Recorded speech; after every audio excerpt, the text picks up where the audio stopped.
Akashvani COVID-19 ప్రత్యేక వార్తలు చదువుతున్నది రాయారావు సూర్యప్రకాశ్రావు. తెలంగాణలో తాజాగా నమోదైన 873 పాజిటివ్ కేసులతో కలిపి రాష్ట్రంలో ఇంతవరకు నమోదైన కరోనా పాజిటివ్ కేసుల సంఖ్య 2,63,526కి చేరింది. అలాగే నిన్న ఒక్కరోజులే 4 చనిపోవడంతో ఇంతవరకు రాష్ట్రంలో కరోనాతో చనిపోయిన వారి సంఖ్య 1,430కి చేరిందని రాష్ట్ర వైద్య ఆరోగ్య శాఖ ఈ ఉదయం విడుదల చేసిన బులెటిన్లో పేర్కొంది. నిన్న ఒక్కరోజులోనే 1,296 మంది కరోనా నుండి కోలుకున్నారు. దీంతో ఇప్పటి వరకు కోలుకున్న కరోనా బాధితుల సంఖ్య 2,50,453కి చేరింది. రాష్ట్రంలో ప్రస్తుతం 11,643 యాక్టివ్ కేసులు ఉన్నాయని, వారిలో 9,345 మంది హోమ్ ఐసోలేషన్లో చికిత్స పొందుతున్నారని వైద్య ఆరోగ్య శాఖ తెలిపింది. ఇప్పటి వరకు తెలంగాణలో నిర్వహించిన కరోనా నిర్ధారణ పరీక్షల సంఖ్య 51,34,335కి చేరింది. దేశంలో కరోనా కేసుల సంఖ్య రోజురోజుకు తగ్గుతోంది. గత 24 గంటల్లో 10,75,326 పరీక్షలు జరపగా కొత్తగా 45,209 కేసులు నమోదయ్యాయి. దీంతో మొత్తం కేసుల సంఖ్య 90,95,807కి చేరింది. వీరిలో 85,21,617 మంది కోలుకున్నారు. మరో 4,40,40,962 మంది వివిధ ఆసుపత్రుల్లో చికిత్స పొందుతున్నారు. క్రియాశీల కేసుల సంఖ్య 4.85% తగ్గింది. రికవరీ రేటు 93.69%కి పెరిగింది. కొత్తగా కరోనా బారిన పడి 501 మంది మరణించడంతో దేశవ్యాప్తంగా మృతుల సంఖ్య 1,33,227కి చేరింది.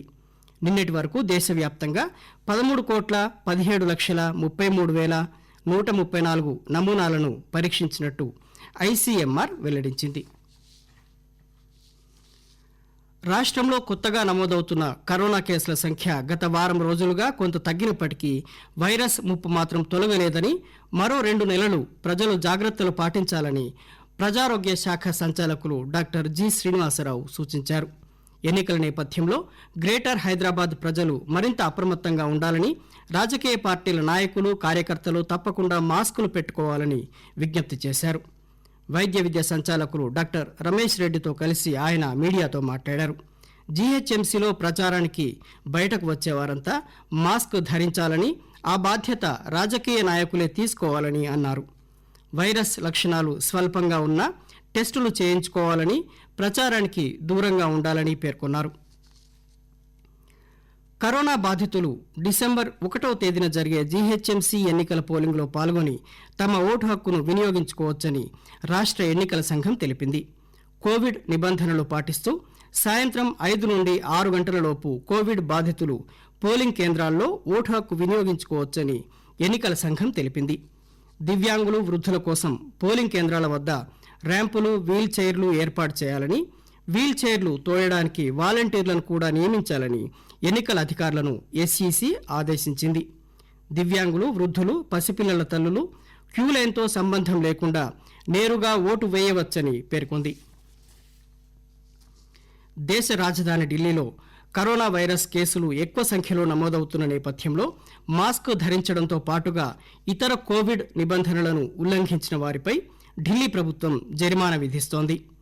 జూన్ 15వ తేదీ నుండి నవంబర్ 19 వరకు వసూలు చేసిన జరిమానాల మొత్తం 26 కోట్ల రూపాయల వరకు ఉంటుందని పోలీసు అధికారులు తెలిపారు. అలాగే పెరుగుతున్న చలితో పాటుగా ఇతర కారణాల వల్ల ఢిల్లీలో కరోనా కేసులు పెరుగుతున్నాయని, అందుకే ప్రభుత్వం కఠినంగా వ్యవహరిస్తోందని, ప్రజలు కూడా పరిస్థితిని అర్థం చేసుకుని కోవిడ్ నిబంధనలు పాటించాలని అధికారులు సూచిస్తున్నారు. నిజామాబాద్ జిల్లాలో కరోనా పరిస్థితిని జిల్లా అదనపు కలెక్టర్ లత ఈరోజు వీడియో కాన్ఫరెన్స్ ద్వారా జిల్లా వైద్య అధికారులతో వీడియో కాన్ఫరెన్స్ ద్వారా సమీక్షించారు. ప్రతి ఒక్కరూ మాస్కులు ధరించడం, సోషల్ డిస్టెన్స్ పాటించడం, శానిటైజ్ చేసుకోవడం వంటి కోవిడ్ నిబంధనలు పాటించేలా చర్యలు తీసుకోవాలని యంత్రాంగాన్ని ఆమె ఆదేశించారు. ప్రతి ప్రాథమిక ఆరోగ్య కేంద్రంలో రోజుకు 25 కోవిడ్ పరీక్షలు నిర్వహించేలా చూడాలని అన్నారు. ఆంధ్రప్రదేశ్లో రేపటి నుండి 8వ తరగతి విద్యార్థులకు తరగతులు నిర్వహించాలని నిర్ణయం తీసుకున్నట్టు రాష్ట్ర విద్యాశాఖ మంత్రి ఆదిమూలపు సురేష్ ఒక ప్రకటనలో తెలిపారు. 8-9 తరగతుల విద్యార్థులు రోజు మార్చి రోజు పాఠశాలలకు హాజరు కావాల్సి ఉండగా 10వ తరగతి విద్యార్థులు ప్రతిరోజు హాజరు కావాలన్నారు. డిసెంబర్ 14 నుండి 6-7, సంక్రాంతి తర్వాత 1 నుండి 5 తరగతులు ఉంటాయని తెలిపారు. అమెరికాలో కరోనా మహమ్మారి మరోమారు విజృంభిస్తోంది. వారం రోజుల వ్యవధిలోనే 11 లక్షలకు పైగా పాజిటివ్ కేసులు నమోదయ్యాయి. దీంతో దేశంలోని పలు నగరాలు మళ్లీ లాక్డౌన్ దిశగా సాగుతున్నాయి. ప్రపంచంలోనే అతిపెద్ద ఆర్థిక వ్యవస్థ అయిన అమెరికాలో ఇప్పటి వరకు 1,20,19,960 కరోనా కేసులు నమోదయ్యాయి.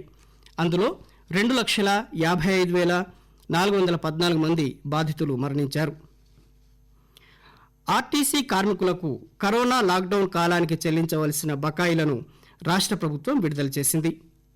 ఉద్యోగుల లాక్డౌన్ కాలం నాటి వేతనం 120 కోట్లతో పాటు ఆర్టీసీ సహకార సంఘానికి 200 కోట్లు సహా 450 కోట్ల రూపాయలను మంజూరు చేసింది. ఈ మొత్తాన్ని ప్రభుత్వం విడుదల చేసింది. ఆకాశవాణి కోవిడ్-19 ప్రత్యేక వార్తలు ఇంతటితో సమాప్తం.